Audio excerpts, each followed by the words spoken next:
주님의 사랑이 이곳에 가득하기를 기도합니다. 주님의 평화. 안녕하세요. 쉴만한 물가의 서라엘입니다. 기도의 사람, 고아의 아버지 조지 뮬러는 처음부터 매일 2,000명을 돌보는 고아원을 시작한 것은 아니었습니다. 비루한 소년 시절과 청년 시절을 보내고 회심 후 그는 수많은 시험들 가운데서 훈련받고 준비되어지고 있었습니다. 1829년 12월 뮬러가 24살 때 엑스모우스라는 곳에서 3주간의 설교를 부탁받았습니다. 그는 성령님의 지시에 매우 민감해지는 법을 배우기 시작했으며 성경 말씀을 더 깊이 깨닫게 되면서 설교할 기회가 더 많아졌습니다. 또 타임모우스 마을의 에베네셀 교회에서 설교를 했는데 교회의 목사가 되어달라는 부탁을 받았으나 반대하는 사람들도 있음을 알고 공식적으로 결정이 날 때까지 기다리겠다고 한 겸손한 사람이었습니다. 그는 성경을 순수하고 밝게 증거했기 때문에 성도들 사이에 갑자기 성경에 대한 의문과 탐구심이 일어났으며 회개의 운동이 일어났습니다. 12주간 설교 후 교인들의 만장일치로 그를 목사로 초빙했습니다. 그는 하나님께서 명령하시면 언제든지 떠날 것을 조건부로 교인 18명으로 첫 목회를 시작합니다. 전에는 듣는 사람들에게 가장 좋은 설교가 무엇인가에 따라 주제와 내용을 정했지만 이제는 주님께 먼저 그가 가르쳐야 할 주제와 말씀을 알려달라고 기도했습니다. 주님께 반복해서 기도한 후 주신 주제를 가지고 설교했습니다. 설교하기 불과 몇 분 전에 설교 주제를 얻은 경우도 있었지만 항상 설교의 주제를 받았고 혹 주제를 주시지 않으면 주제 없이 설교하기도 했습니다.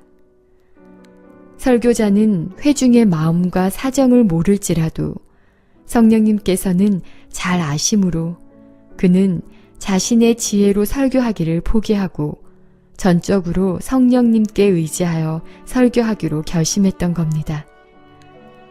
성경 구절을 연구할 때도 성경과 권위 있는 외국 성경 몇 권 외에는 다른 참고 서적은 거의 사용하지 않았으며 주로 기도와 묵상으로 도움을 얻었고 주님과 끊임없이 교제하며 규칙적으로 반복하여 묵상하며 설교를 준비했습니다.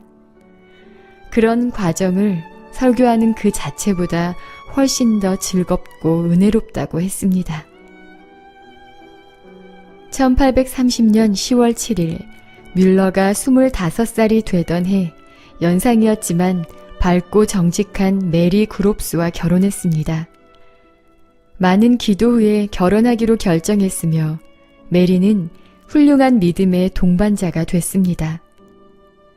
메리는 시집 올 때 화려한 은제품을 가져왔는데 이것이 뮬러의 마음에 걸렸습니다.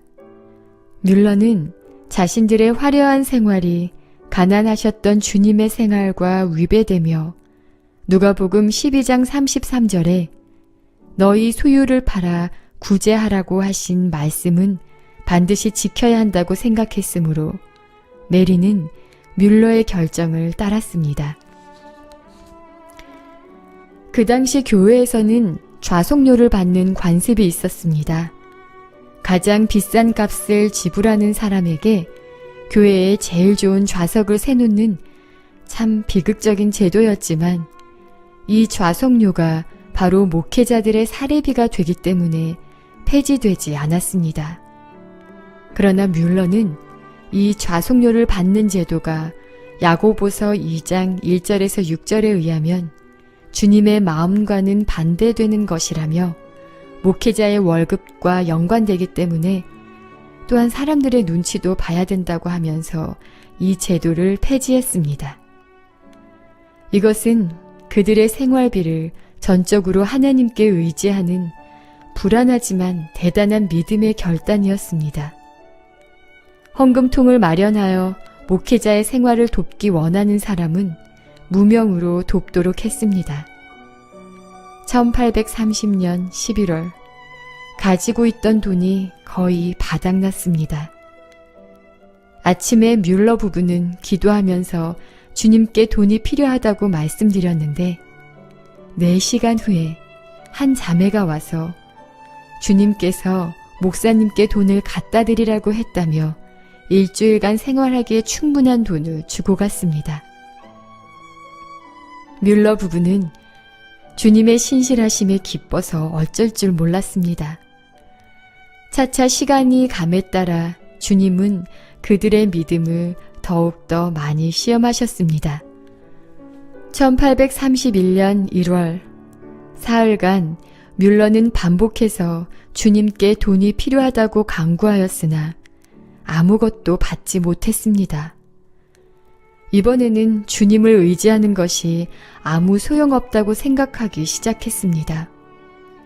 아마도 내가 믿음에 의해 산다는 것이 너무 도가 지나친 것이 아닌가?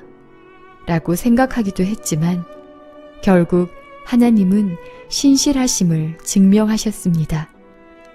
헌금통을 관리하는 형제들에게 일주일에 한 번씩 헌금통을 열어 갖다 달라고 하였지만 잊어버리거나 금액이 너무 적어 차마 가져오지 못하고 3주에서 5주 만에 한 번씩 가져오곤 했습니다. 난로에 넣을 석탄이 거의 바닥이 났을 때 주님께 헌금통을 관리하는 형제의 마음을 움직여서 돈을 가져오게 해달라고 기도했는데 얼마 후 그 형제가 돈을 가져왔고 필요한 것들을 살 수 있었습니다. 3월에 뮬러는 다시 한번 주님의 신실하심을 의심하는 시험에 들었습니다. 비록 돈에 대해 걱정은 하지 않았지만 기쁨으로 승리할 수 있을 정도로 주님을 완전히 신뢰하지는 못했습니다. 1시간 후에 주님께서는 또 다른 방법으로 그분의 신실하신 사랑의 증거를 뮬러에게 보여주셨습니다. 뮬러는 직접적으로든지 간접적으로든지 그들의 필요에 대해 사람들에게 이야기하지 않았고 또한 절대로 빚지지 않았습니다. 왜냐하면 로마서 13장 8절에 피차 사랑의 빚 외에는 아무에게든지 아무 빚도 지지 말라는 말씀대로 빚진다는 것은 성경적이 아니었기 때문입니다. 빚을 지기보다는 차라리 없는 대로 견디는 것이 낫다고 생각했습니다. 한 해를 돌아보며 그들은 정기적으로 월급을 받았을 때보다 훨씬 더 풍성하게 채워졌음을 알게 됐습니다. 그 후 뮬러는 크레이게 도와달라는 편지를 받고 기도 끝에 타인 모우스의 사역을 마무리하고 1832년 5월 그가 27살 때 브리스톨로 이사를 갑니다. 브리스톨에 온 지 얼마 되지 않아 전염병이 퍼졌으며 뮬러와 크레이그는 감염의 위기 속에서도 어린이들과 병자들을 방문하며 성경을 읽어주고 함께 기도했습니다. 9월이 되자 피로에 지친 아내 메리는 뮬러를 걱정하며 곧 태어날 아이를 위해 뮬러의 외출을 막았습니다. 그러나 뮬러는 이런 말로 아내를 설득했습니다. 난 브리스톨을 돌보겠소. 하나님께서 그렇게 하도록 나를 부르셨으니까. 하나님은 결코 좋은 일기와 좋은 건강을 약속하지 않으셨소. 하나님은 브리스톨에 가서 일하라고 말씀하셨을 뿐이요. 메리, 당신에게는 미안하오. 병자 신방을 마치고 크레이가 돌아오는 길에 현기증으로 인해 난간에 기댄 채 기도했습니다. 오 주여, 여기 당신의 불쌍하고 보잘것없는 소인이 있나이다. 만일 오늘 밤에 우리가 콜레라에 걸린다면 우리가 신뢰할 분은 우리의 많은 죄를 위하여 피 흘리고 돌아가신 예수 그리스도뿐입니다. 당신의 손으로 오 하나님 우리를 도우소서. 브리스톨 지역은 10월이 되면서 완전히 전염병이 사라졌고 기드온 교인 중에서 오직 한 사람만이 주님 안에서 잠들었습니다. 그들은 싹군처럼 달아나지 않고 죽음을 각오하고 양을 지키는 선한 목자들이었습니다. 메리가 걱정했던 아이는 전염병이 기승을 부리던 9월에 건강한 여자아이로 태어났습니다. 두 젊은 목사는 병으로부터 지켜주신 하나님께 특별 감사 예배를 드렸습니다. 교회는 계속 부흥했고 1년 만에 109명의 새로운 사람들이 등록하였고 그들 중 65명이 주님을 영접했으며 하나님을 등졌던 많은 사람들이 돌아왔습니다.